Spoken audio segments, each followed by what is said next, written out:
আলেমরা নিয়মিত যারা আলেম হয়, উলামায়ে কেরাম বলেন যে তারাও যে সব জানেন এমন না। তারা নিয়মতান্ত্রিক পদ্ধতিতে জানার একটা ওয়েতে পৌঁছে যান।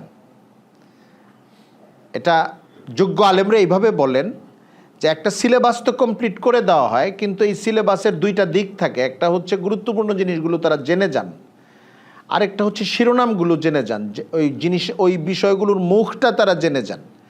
আরেকটা হচ্ছে তারা ইস্তেদাদ হাসিল হয়ে যায় জানার, অর্থাৎ কোরআনে কারীম পড়তে থাকলে তার আরবি তাফসিরগুলো দেখার এবং বোঝার যোগ্যতা তার তৈরি হয়ে গেছে।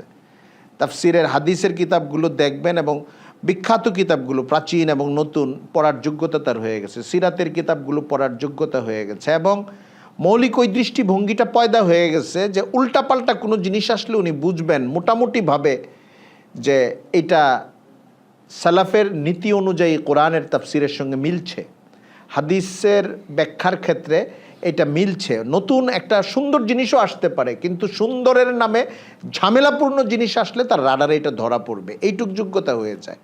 কিন্তু সব জিনিস খুব সুবিস্তৃতভাবে উনি পড়ে ফেলেন, এটা কেউ দাবিও করে না। উলামায়ে কেরাম এটা বলেন না, বরং বলেন যে সারা জীবন মোতালা করতে থাকতে হবে, আরও জানতে থাকতে হবে। একটা মূল একটা মাপকাঠি পর্যায়ের একটা ধারণা তাদের হয়ে যায় এবং শিরোনাম এবং জগতের কিছু কিছু জিনিসের অনেক গুরুত্বপূর্ণ জ্ঞানও হয়। তো এই জিনিসটা যাদের হয়, তাদের যেরকম একটা সামগ্রিক ধারণা হয় ইসলাম সম্পর্কে, যারা আনুষ্ঠানিকভাবে দিন শিখেন নাই তাদের ক্ষেত্রে এটা হওয়াটা একটু কঠিন হয়। মহাব্বত থাকে, পড়াশোনাও থাকে, কোনো কোনো বিষয়ে দেখা যাবে যে সিলেবাস সম্পন্ন করা একজন আলেমের চেয়ে উনি বেশি জানেন, এটাও সম্ভব। একটা উদাহরণ দেই, যেমন এমন ইংরেজি শিক্ষিত অনেক ভাই পাবেন যে সিরাতের 10টা কিতাব পড়ে ফেলেছেন উনি, ইংলিশ থেকে পড়েছেন, কারো যার একটু আরবি জানা আছে উনি আরবি থেকে পড়েছেন। বাংলাদেশে এটা এই সংখ্যাটা কম, আর বাংলা থেকে পড়েছেন। কখনো কখনো সিরাতের অনেক আলোচনা শুনেছেন, 10টা কিতাব। আবার এরকম বহু আলেম পাবেন 2টার বেশি পড়েন নাই, সিরাতের কিতাব পড়েন নাই, কিন্তু ওই দিক থেকে সিরাতের কিতাব ওই সাধারণ ভাই যিনি গায়রে আলেম, দিনদার, মহাব্বত করেনেওয়ালা, উনি পড়ে ফেলেছেন। এর মধ্যেও কিছু পার্থক্য থাকে, মানে এটার কারণে উনি জেনেছেন সিরাতের কিতাবগুলো সম্পর্কে অনেক।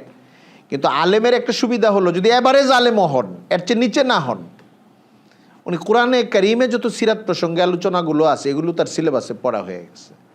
হাদিস শরীফে নবী করিম সাল্লাল্লাহু আলাইহি ওয়াসাল্লামের ঘটনাবলী, শামায়েল, আখলাক এই সম্পর্কে যে বিস্তৃত আলোচনা আছে, সিরাতের গ্রন্থ হিসাবে পড়েন নাই, কিন্তু এই জিনিসগুলো তার পড়া হয়ে গেছে। ফিকহের কিতাবে এটা জায়েজ, এটা নাজায়েজ, এটা হারাম, এটা হালাল, এই মাসলাগুলো যখন উচ্চারণ হইতে থাকে এবং এটার দালিলিক আলোচনা হইতে থাকে, এটা কেন হালাল কেন হারাম, ওইখানে নবী করিম সাল্লাল্লাহু আলাইহি ওয়াসাল্লামের জিন্দেগির অনেক আলোচনা হইতে থাকে।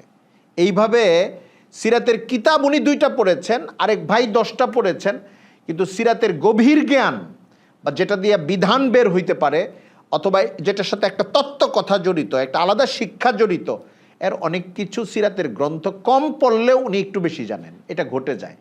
এই সব কিছুর পরেও এটা সম্ভব হইতে পারে যে একজন গায়রে আলেম কোনো একটা সাবজেক্টে একজন এভারেজ আলেমের চেয়ে বেশি জানেন, এটা সম্ভব। কিন্তু সামগ্রিকভাবে একটা মৌলিক দৃষ্টিভঙ্গি তৈরি হওয়ার জন্য যেটা হয়, এটা হওয়া একটু কঠিন হয়। এটার জন্য একটা লম্বা সময় দিতে হয়, পড়তে হয়।